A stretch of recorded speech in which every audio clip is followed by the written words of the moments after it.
Aunties കഫേയുടെ പുതിയൊരു വീഡിയോയിലേക്ക് ഏവർക്കും സ്വാഗതം. നമ്മളിന്ന് നോക്കാൻ പോകുന്നത് +1 ഹിസ്റ്ററിയുടെ റൈറ്റിംഗ് ആൻഡ് സിറ്റി ലൈഫ് എന്ന് പറയുന്ന ചാപ്റ്ററാണ് നോക്കാൻ പോകുന്നത്. ഇത് നമ്മുടെ ചാപ്റ്റർ 2 ആണ് കേട്ടോ. ഇതിൻ്റെ ഫസ്റ്റ് പാർട്ട് വീഡിയോ ഞാൻ ഓൾറെഡി അപ്ലോഡ് ചെയ്തിട്ടുണ്ട്. നിങ്ങൾ പ്ലേലിസ്റ്റിൽ ചെക്ക് ചെയ്ത് കഴിഞ്ഞാൽ നിങ്ങൾക്കത് കിട്ടുന്നതായിരിക്കും. ദെൻ ഇതിൻ്റെ പാർട്ട് 2 ആണ് വീഡിയോ. നമുക്ക് വീഡിയോയിലോട്ട് പോകാമല്ലോ.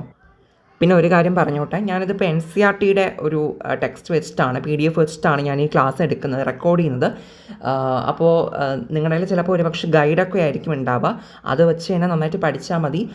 ഞാൻ പക്ഷേ ഈ പറയുന്ന 2 പോയിൻറ്റ്സും സിമിലറാണ്. ഓക്കെ, ഞാൻ പറയുന്ന പോയിൻറ്റ്സ് അതിലുള്ളത് തന്നെയാണ്. അപ്പോൾ അത് എന്ത് പറയാം, അത് നോക്കി അത് നന്നായിട്ട് പഠിച്ചു പോകും കേട്ടോ. ഈ പറയുന്ന പോയിൻറ്റ്സ് എല്ലാം ഒരുപോലെ തന്നെയാണ്. സോ അതിലൊരു ടെൻഷനും വേണ്ട. ഇതിലുള്ളത് തന്നെയാണ് അതിലുള്ളത്. ഇതിൽ പിന്നെ കുറച്ചുകൂടി എക്സ്പ്ലെയിൻ ചെയ്തിട്ടുണ്ടെന്നല്ലേ ഉള്ളൂ. പക്ഷേ ഞാൻ പറയുന്നത് ചുരുക്കി തന്നെയാണ് പറയുന്നത്. ഓക്കെ, നമുക്ക് ക്ലാസ്സിലോട്ട് പോകാം. ഞാൻ കഴിഞ്ഞ ആ പാർട്ട് ഫസ്റ്റ് വീഡിയോയിൽ ഞാൻ പറഞ്ഞത് നമ്മുടെ മെസപ്പൊട്ടേമിയൻ സിവിലൈസേഷൻ്റെ ഇൻട്രൊഡക്ഷനൊക്കെ പറഞ്ഞു തന്നു. അതുപോലെ തന്നെ അതിൻ്റെ ജോഗ്രഫി അത് നമ്മൾ പഠിച്ചു കഴിഞ്ഞു. അപ്പോൾ ഈ വീഡിയോയിൽ നമ്മൾ പഠിക്കാൻ പോകുന്നത് വളരെയധികം ഇമ്പോർട്ടൻ്റ് ആണ്. 4 മാർക്കിന് നമുക്ക് എപ്പോഴും ചോദിക്കുന്ന ക്വസ്റ്റ്യനാണ്. മെസപ്പൊട്ടേമിയൻ സിവിലൈസേഷൻ എസ്സേക്ക് ചോദിക്കുമ്പോൾ പോലും അതിൽ ഉൾപ്പെടുത്തി ചോദിക്കുന്ന ഒരു ക്വസ്റ്റ്യനാണ് ദ സിഗ്നിഫിക്കൻസ് ഓഫ് അർബനിസം എന്ന് പറയുന്നത്. അഥവാ മെസപ്പൊട്ടേമിയൻ സിവിലൈസേഷൻ്റെ മെസപ്പൊട്ടേമിയൻ സംസ്കാരത്തിൻ്റെ നാഗരികതയുടെ പ്രാധാന്യത്തെക്കുറിച്ചിട്ട് വിവരിക്കാൻ വേണ്ടി ചോദിക്കാറുണ്ട്. അപ്പോൾ ഇത് അത്രയും പ്രാധാന്യം കൊടുത്ത് പഠിക്കേണ്ട ഒരു ചോദ്യം തന്നെയാണ് കേട്ടോ. കുറച്ച് പോയിൻറ്റ്സ് വെച്ച് നമുക്കിത് പഠിക്കാവുന്നതേ ഉള്ളൂ. സിമ്പിളായിട്ട് പറഞ്ഞു തരാം, നോക്കിക്കോളൂ. നമുക്ക് നോക്കാം എന്തൊക്കെയാണ് മെസപ്പൊട്ടേമിയൻ സംസ്കാരത്തിൻ്റെ നാഗരികതയുടെ പ്രത്യേകതകളെന്ന്. ഓക്കെ, ഒന്നാമതായിട്ട് തന്നെ ഞാൻ പറയട്ടെ, നമ്മുടെ സിറ്റിയിലുള്ള ജനങ്ങളാണ് ഈ നമ്മൾ പഠിക്കാൻ വേണ്ടി പോകുന്നത്, സിറ്റിയിലുള്ള ജനങ്ങളെ പറ്റിയിട്ട്. അപ്പോൾ അവർ എന്ത് ചെയ്തിരുന്നു, അവർ ചെയ്തിരുന്ന ജോലികൾ എന്തൊക്കെയായിരിക്കും ഇവിടെ നമുക്കിതിനൊന്ന് ചിന്തിച്ചാൽ മനസ്സിലാകാം. അവർ ഗവൺമെൻറ് ജോലികളോ അല്ലെങ്കിൽ അത്രയും നല്ലൊരു ക്വാളിറ്റിയുള്ള ജോബ്സൊക്കെ ആയിരിക്കും ചെയ്യുന്നുണ്ടാവുക. അവരൊരിക്കലും എന്ത് ചെയ്യത്തില്ല, അവർ കൃഷിയിലൊന്നും ഏർപ്പെടത്തില്ല അല്ലേ, ഫുഡ് പ്രൊഡക്ഷനിലൊന്നും അവർ പെടാറില്ല അല്ലേ. അപ്പോൾ അതുകൊണ്ട് തന്നെ പക്ഷേ കൃഷിയിൽ ഏർപ്പെട്ട് കഴിഞ്ഞാൽ മാത്രമേ എന്താ പറയുക, ഭക്ഷ്യയോഗ്യമായിട്ടുള്ള വസ്തുക്കൾ അവർക്ക് ലഭിക്കത്തുള്ളൂ. അപ്പോൾ അവിടെ ആണെങ്കിൽ നഗരപ്രദേശങ്ങൾ കൃഷി നടക്കുന്നില്ല. അപ്പോൾ അവർ സ്വാഭാവികമായിട്ടും എന്തിനെ ആശ്രയിച്ചിട്ടുണ്ടാവും, അതെ ഗ്രാമപ്രദേശങ്ങളെ അവർ ആശ്രയിച്ചിട്ടുണ്ടാവും. എന്ന് പറയുമ്പോൾ ഞാൻ പറയുന്നത് സിറ്റിയിലുള്ള ആൾക്കാർ അവരുടെ എക്സിസ്റ്റൻസിന് വേണ്ടിയിട്ട് അല്ലെങ്കിൽ ഫുഡ് പ്രോഡക്ട്സിനൊക്കെ വേണ്ടിയിട്ട് അവർ കൂടുതലും ഡിപ്പെൻഡ് ചെയ്തിട്ടുണ്ടായിരുന്നത് ആരെയായിരുന്നു, ഗ്രാമങ്ങളിലുള്ള ജനങ്ങളെയായിരുന്നു ഡിപ്പെൻഡ് ചെയ്തിട്ടുണ്ടായിരുന്നത്. ഓക്കെ, അതുകൊണ്ട് തന്നെ നമുക്ക് പറയാൻ പറ്റും അവർ സെൽഫ് സഫിഷ്യൻ്റ് അല്ല. അതുകൊണ്ട് തന്നെ അവർ മറ്റ് പലരെയും ഇങ്ങനെ കുഞ്ഞു കുഞ്ഞു പട്ടണങ്ങളിലെയോ അല്ലെങ്കിൽ ഗ്രാമങ്ങളിലൊക്കെയുള്ള ആൾക്കാരെ ആശ്രയിച്ചാണ് അവർ നഗരപ്രദേശങ്ങളിലുള്ള ആൾക്കാർ ജീവിച്ച് പോയിട്ടുണ്ടായിരുന്നത്. ഓക്കെ, അപ്പോൾ ഇങ്ങനൊരു ഡിപ്പെൻഡൻസ് ഉണ്ടായിരുന്നത് കൊണ്ട് തന്നെ ഈ നഗരത്തിലെ ആൾക്കാരും അതുപോലെ തന്നെ ഗ്രാമങ്ങളിലെ ആൾക്കാരും തമ്മിൽ എന്ത് വന്നു, കണ്ടിന്യൂസ് ആയിട്ട് ഒരു ഇൻറ്ററാക്ഷൻ വന്നു. അതായത് നിരന്തരമായിട്ട് അവർ തമ്മിൽ ഒരു ഇടപെടലുകളും അല്ലെങ്കിൽ ഒരു ആശയവിനിമയം ഒക്കെ അവിടെ സാധ്യമായിട്ടുണ്ടായിരുന്നു. മനസ്സിലാവുന്നുണ്ടോ? ഓക്കെ, അതായത് ഇവിടെ ഇപ്പോൾ ഒരു എക്സാമ്പിൾ പറയുന്നുണ്ട്, ഞാനത് വളരെ ചുരുക്കി പറയാണ്, അതങ്ങനെ ആവശ്യമില്ല. നോക്കൂ, ഒരു ബ്രോൺസ് ടൂളൊക്കെ ഉണ്ടാകുന്ന, ഓക്കെ, വെങ്കലത്തിലുള്ള വെപ്പൺസൊക്കെ ഉണ്ടാക്കുന്ന ഒരാൾക്ക് എന്ത് വേണം, അയാൾക്ക് ആ ടൂൾ ഉണ്ടാക്കണമെന്നുണ്ടെങ്കിൽ അതിൻ്റെ വസ്തുക്കൾ അയാൾക്ക് എവിടെ നിന്ന് കിട്ടേണ്ടി വരും, അതായത് നഗരപ്രദേശങ്ങളിൽ നിന്നും അയാൾക്ക് എടുക്കേണ്ടി വരും. അതായത് വേറെ ഒന്നുമില്ല, നമ്മളവിടെ ഓർക്കേണ്ടത് നഗരത്തിലെയും ഗ്രാമങ്ങളിലെയും ആൾക്കാർ പരസ്പരം ആശ്രയിച്ചായിരുന്നു അവർ ജീവിച്ച് പോയിട്ടുണ്ടായിരുന്നത്. മനസ്സിലാകുന്നുണ്ട്? അവർ സെപ്പറേറ്റ് ചെയ്ത് ഞങ്ങൾ ഇതാണ് എന്ന് പറഞ്ഞ് അങ്ങനെ ജീവിക്കുകയായിരുന്നില്ല.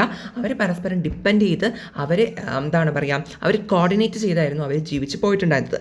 അതൊരു പോയിന്റ് നമ്മൾ മനസ്സിലാക്കുക. പിന്നെ നമ്മൾ മനസ്സിലാക്കേണ്ട ഒരു കാര്യം എന്താണെന്ന് വെച്ചിട്ടുണ്ടെങ്കിൽ അവിടെ ഡിവിഷൻ ഓഫ് ലേബർ എന്ന് പറഞ്ഞൊരു സംഭവം ഉണ്ടായിരുന്നു. ഓക്കെ, ഡിവിഷൻ ഓഫ് ലേബർ നമ്മുടെ അവിടുത്തെ നാഗരികതയുടെ ഒരു പ്രധാനപ്പെട്ട സവിശേഷതയായിരുന്നു. എന്താണ് ഡിവിഷൻ ഓഫ് ലേബർ എന്ന് പറയുന്നത്, അതായത് തൊഴിൽ വിഭജനം എന്ന് പറയുമ്പോൾ വേറെ ഒന്നുമില്ലടെ, ഈ തൊഴിലുണ്ടല്ലോ, മീൻസ് ഈ ഒരു വർക്ക്സൊക്കെ അവർ ആ ലേബേഴ്സിന് എല്ലാവർക്കും, ഓക്കെ, ഇപ്പോൾ 10 പേരുണ്ടെങ്കിൽ 10 പേർക്കുമായിട്ട് അവർ വീതിച്ച് കൊടുക്കുമായിരുന്നു, ഡിവൈഡ് ചെയ്ത് കൊടുക്കുമായിരുന്നു. അത് തന്നെയാണ് ഡിവിഷൻ ഓഫ് ലേബർ. കുറച്ചുകൂടി ഈസി ആയിട്ട് മനസ്സിലാകാൻ വേണ്ടിയിട്ട് ഒരു കുഞ്ഞ് എക്സാമ്പിൾ പറയാം. നിങ്ങളുടെ ക്ലാസ്സിൽ ഇപ്പോൾ നിങ്ങളുടെ ക്ലാസ് ടീച്ചർ വന്നിട്ട് ഇപ്പോൾ എന്തെങ്കിലും ഫംഗ്ഷൻ വരെയാണ്, ഓണം സെലിബ്രേഷനോ ക്രിസ്മസോ ഒക്കെ വരികയെന്ന് വെച്ചോ, അപ്പോൾ ക്ലാസ്സൊക്കെ ഒന്ന് ഡെക്കറേറ്റ് ചെയ്യണം, ക്ലീൻ ചെയ്ത് ഡെക്കറേറ്റ് ചെയ്യണം. അപ്പോൾ ഈ ഒരു ഡ്യൂട്ടി ക്ലാസ് ലീഡറിനെ പറഞ്ഞേൽപ്പിക്കുകയാണ്. അപ്പോൾ ക്ലാസ് ലീഡർ അത് ഒറ്റയ്ക്ക് നിന്നായിരിക്കും അതെല്ലാം ആ ഒരു വലിയ ക്ലാസ് റൂം മൊത്തം ഡെക്കറേറ്റ് ചെയ്യുന്നത് അല്ല. നിങ്ങൾ എന്ത് ചെയ്യും, നിങ്ങളുടെ ക്ലാസ്സിൽ എത്ര കുട്ടികളുണ്ടോ അത്രയും കുട്ടികൾക്കായിട്ട് ആ ക്ലാസ് ലീഡർ ആ ഒരു വർക്ക് വർക്കിനെ ഡിവൈഡ് ചെയ്ത് കൊടുക്കും അല്ലേ. അതായത് ഇപ്പം നിങ്ങളൊന്ന് ആലോചിച്ച് നോക്ക്, ഇപ്പോൾ അവിടെ എന്തായിരിക്കും ചെയ്യുന്നുണ്ടാവുക, ക്ലാസ് ഇപ്പം ഈ വലയെല്ലാം മാറാലെല്ലാം അടിക്കാൻ വേണ്ടിയിട്ട് ഒരു കുട്ടിയെ ഏൽപ്പിക്കും, പിന്നെ അവിടെ ക്ലീൻ ചെയ്യാൻ വേണ്ടിയിട്ട് വേറൊരു കുട്ടീനെ ഏൽപ്പിക്കും. ഓക്കെ, പിന്നെ എന്താണ് പറയുക, ഡെക്കറേഷനുള്ള സാധനങ്ങൾ ഏർപ്പാടാക്കാൻ വേണ്ടി വേറൊരു കുട്ടിയെ ഏൽപ്പിക്കും.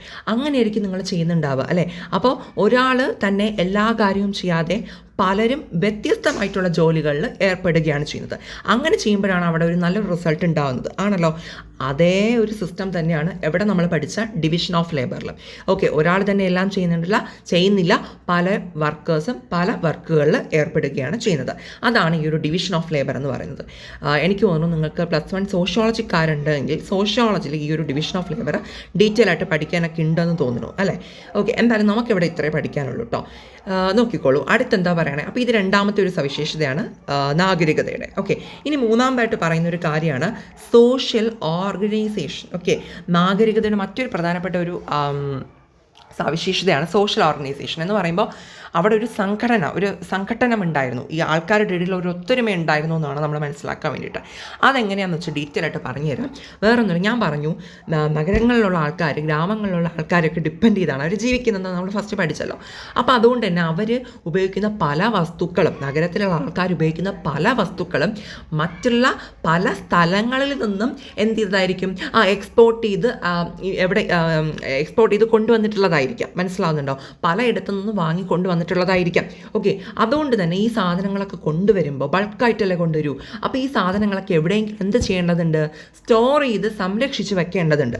ഓക്കെ, അപ്പോൾ അവിടെ സ്റ്റോർ ചെയ്ത് വെച്ചതിന് ശേഷമാണ് അവരെന്ത് ചെയ്യുന്നത്, ജനങ്ങൾക്കായിട്ട് ഡിസ്ട്രിബ്യൂട്ട് ചെയ്ത് കൊടുക്കുന്നത്. ഓക്കെ, ടെക്സ്റ്റിൽ വായിച്ച ഈ പോയിന്റ്സ് ഒക്കെ ഉണ്ട് കേട്ടോ. ഓക്കെ, ഇങ്ങനെ ഡിസ്ട്രിബ്യൂട്ട് ചെയ്ത് കൊടുക്കുന്നത്. അപ്പോൾ അങ്ങനെ അവിടെ നമ്മൾ ഒന്ന് ആലോചിച്ച് നോക്കൂ, പലയിടത്തുനിന്ന് സാധനങ്ങൾ കൊണ്ടുവരുന്നു, അതിനെ സ്റ്റോർ ചെയ്ത് വെക്കുന്നു, അതിനെ വിതരണം ചെയ്ത് കൊടുക്കും എന്ന് പറയുമ്പോൾ ഒരുപാട് പ്രവർത്തനങ്ങൾ അവിടെ എന്ത് ചെയ്യുന്നുണ്ട്, നടക്കുന്നുണ്ട്. അപ്പോൾ അതുകൊണ്ട് തന്നെ അവിടെ ചില ആൾക്കാർ അവിടെ ഓർഡർ ചെയ്യാൻ അഥവാ കമാൻഡ് ചെയ്യാൻ അല്ലെങ്കിൽ ചില ഇൻസ്ട്രക്ഷൻസ് കൊടുക്കാൻ വേണ്ടിയിട്ടുണ്ടായിരിക്കും. മറ്റു ചിലരാകട്ടെ അതെല്ലാം അനുസരിക്കാനും ഉണ്ടായിരിക്കും. അങ്ങനെ ഒരു സിസ്റ്റം അവിടെ ഡെവലപ്പ് ചെയ്ത് വരും. എന്ന് പറയുമ്പോൾ എല്ലാവരും ഒരുമിച്ച് നിന്ന് അവിടെ അവരുടെ ഇടയിൽ തന്നെ ഒരു സോഷ്യൽ ഓർഗനൈസേഷൻ, ഒരു സംഘടന പോലെ അവർ എന്ത് ചെയ്യും, ഡെവലപ്പ് ചെയ്ത് വരുന്നുണ്ടാവും. ഇതാണ് നാഗരികതയുടെ മറ്റൊരു സവിശേഷത എന്ന് പറയുന്നത്. ക്ലിയർ ആയോ? അപ്പോൾ നമ്മൾ 3 പോയിന്റ് പഠിച്ചു.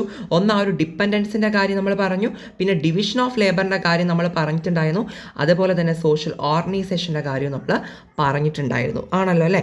ഓക്കെ, ഇനി നമുക്ക് ലാസ്റ്റ് പഠിക്കാനുള്ള ഒരു പോയിൻ്റാണ് റിട്ടേൺ റെക്കോർഡ്സ് എന്ന് പറയുന്നത്. അതായത് നമ്മൾ ഈ നഗരത്തിലുള്ള ആൾക്കാർ അവർ ചെയ്യുന്ന എല്ലാ ട്രേഡുകളായിട്ടൊരു വ്യാപാരം ആയിക്കോട്ടെ, എന്ത് കാര്യം ചെയ്താലും അതിൻ്റെ എല്ലാം റിട്ടേൺ റെക്കോർഡുകൾ സംരക്ഷിച്ചു പോയിരുന്നു. എന്ന് പറയുമ്പോൾ എഴുതപ്പെട്ട റെക്കോർഡുകൾ അവരെന്ത് ചെയ്തിരുന്നു, സുരക്ഷിതമായി കൊണ്ടുപോയിട്ടുണ്ടായിരുന്നു. മനസ്സിലാവും?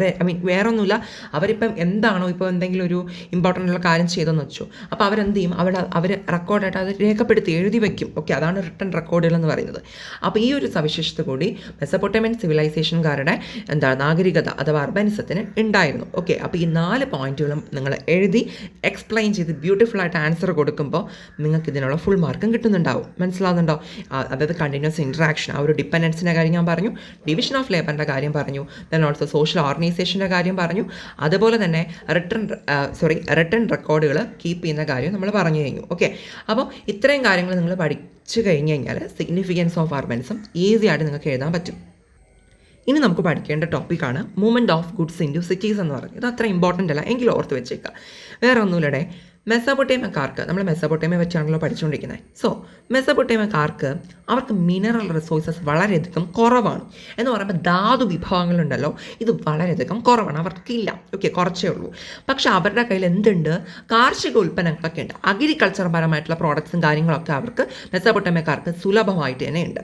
ഓക്കെ, അപ്പോൾ നമ്മളെ കയ്യിൽ തന്നെ ഒരു സംഭവം ഇല്ലയെന്ന് വെച്ചു, അപ്പോൾ നമ്മൾ എന്ത് ചെയ്യും, അതുള്ളവൻ ഇപ്പോൾ ക്ലാസ്സിൽ നമ്മളതിൽ ഒരു പെൻസിലില്ലെന്ന് വയ്ക്കുക. അപ്പോൾ നമ്മൾ അടുത്തിരിക്കുന്ന ആളുടെ പെൻസിൽ ഉണ്ടെങ്കിൽ, എക്സ്ട്രാ പെൻസിൽ ഉണ്ടെങ്കിൽ നമ്മളെന്ത് ചെയ്യും, ആ പെൻസിൽ കടം ചോദിച്ച് നമ്മളത് വാങ്ങിക്കുന്നുണ്ടാവും അല്ലേ. അതുപോലെ തന്നെ മെസപ്പൊട്ടേമിയക്കാരും മിനറൽ റിസോഴ്സസ് ഉള്ള പട്ടണങ്ങളിൽ നിന്നും അവരത് മേടിക്കുകയുണ്ടായി. അതായത് തുർക്കിയിലും ഇറാനിലും നമ്മൾ നോക്കുമ്പോൾ അവർക്ക് നന്നായിട്ട് മിനറൽ റിസോഴ്സസ് അഥവാ ധാതു വിഭവങ്ങളുണ്ട്. പകരം പക്ഷെ അവർക്ക് കാർഷിക ഉൽപ്പന്നങ്ങൾ വളരെയധികം കുറവാണ്. അപ്പോൾ അവരെന്ത് ചെയ്തിരിക്കും, അതെ, മെസ്സപ്പൊട്ടേമിയക്കാർ അവരുടെ കാർഷികോൽപ്പന്നങ്ങൾ തുർക്കിയും ഇറാൻകാർക്കും കൊടുക്കും. തുർക്കി ഇറാൻകാർ അവരുടെ മിനറൽ റിസോഴ്സസ് തിരിച്ചും ആർക്ക് കൊടുക്കും? മെസ്സപ്പൊട്ടേമിയക്കാർക്ക് കൊടുക്കും. ഓക്കെ, ഞാൻ പറയുന്നത് ക്ലിയർ ആയിട്ടുണ്ടായിരുന്നല്ലോ.